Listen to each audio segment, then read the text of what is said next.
All right, let's talk Reading International. We're diving deep into their Q3 2025 earnings report, and believe me, it's a really interesting one. You've got a company in a super tough industry, the cinema business, and we're going to unpack exactly what's going on and what it all means for the stock. So here's the central puzzle with this report. On one hand, their revenue completely missed the mark, but on the other hand, their profits actually looked surprisingly good. So what gives? How does that even happen? Well, that's the real story, and we're about to dig in. Okay, let's kick things off with the headline numbers. How did Reading actually do compared to what Wall Street was expecting for the third quarter? And yikes, it was a miss pretty much everywhere you look. Their earnings per share, or EPS, landed at a loss of 18 cents. That's double the loss analysts were bracing for. And then there's revenue, which fell short by about 11%, clocking in at $52.2 million. Yeah, definitely not the results they were hoping to post. So, that revenue miss? It actually works out to a 13% drop from the same time last year. Now, management pointed fingers at two main culprits here. First, a pretty weak lineup of movies compared to the blockbusters we saw last year. And second, some really nasty foreign exchange headwinds. I mean, the Australian and New Zealand dollars hit 20-year lows, and that really hurts when you convert that money back. But, and this is the big but, here's where the story takes a turn. Even with all that revenue pressure, their adjusted EBITDA, that's a key measure of profitability, grew by 26% year over year. This is actually their fifth straight quarter of positive EBITDA. Their net loss even got 41% smaller. So what does that tell you? It tells you that even though they're bringing in less money, they're getting way better at managing their costs. And that really leads us right into management's game plan. The best way to think about it is like they're fighting a war on two fronts. On one side, they're up against the huge ongoing challenges of the entire cinema industry. And on the other side, they're in a mad dash to fix their own balance sheet. So how exactly are they pulling this off? So if you listen to management, their story is one of mixed but improving. They're not hiding from the weak revenue, but they're quick to point out that these are actually their best Q3 loss numbers since 2019. It's all about one thing: survive now so they can cash in on what they think is going to be a much stronger lineup of films in 2026. Their plan is pretty straightforward. Really, it comes down to three key moves. Number one, sell off some valuable real estate they own that isn't core to the business to raise some cash. Number two, take all that cash and use it to hammer down their debt. And number three, make the cinemas they do keep as profitable as possible. We're talking pushing popcorn and drinks, which are super high margin, and getting people into those premium seats like IMAX with the comfy recliners.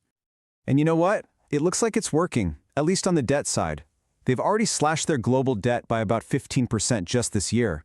That brings the total down to around $173 million. But here's the real kicker. That move alone saves them $2.6 million a year in interest payments. That's critical cash flow they can now use elsewhere.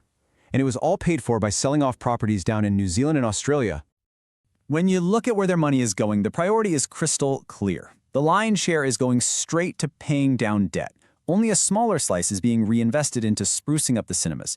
So let's be real about what this is. This is not a growth story. This is a survival and stabilization story, plain and simple. Okay, so management is painting this picture of a disciplined, careful turnaround. But what did Wall Street think? Well, it seems like investors were reading a completely different book. You can see the market's real feelings just by looking at the stock chart. Right after the call, there was this tiny little pop in the stock price, but on really light trading. But then, once everyone had a week to really chew on that big revenue miss, the mood changed. The stock took a pretty significant tumble, which just screams deep skepticism from investors. And this really gets to the heart of the debate, right? It's the bull case versus the bear case. Management is saying, hey, we're through the worst of it. Look at the 2026 movies. Look at how much people are spending on popcorn. But the market, the bears, are firing back with, yeah, but what about all that debt? Can you actually pull this off? And isn't the whole movie theater business fundamentally broken? That's the billion-dollar question. So that brings us to the big finale. Where do we stand on all this? It's time to put all the pieces together and give you our official take, our prediction and rating for Reading International. At the end of the day, there's only one question that really matters if you're an investor. Is this stock a buy, a sell, or a hold? You've got some good stuff happening on the operations side, but the market is clearly not buying it. So what's the call? All right, here's our call. We're giving this an underperform rating with a price target of $1. And here's why.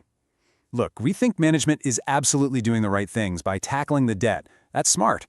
But we just don't think it's enough to outrun the massive challenges facing the entire cinema industry, not to mention the huge risk that they might not be able to execute this turnaround plan perfectly. So, what should you be watching for? Well, on the bright side, if the new Wicked movie is a monster hit this holiday season, that could definitely give the stock a boost. Same goes if they announce they've sold another big property. But the risks are very real. If they have any trouble refinancing their debt that's coming due in a couple of years, or if those cinema renovations get delayed, that could put some serious pressure on the stock. And for our final thought, let's get a little creative.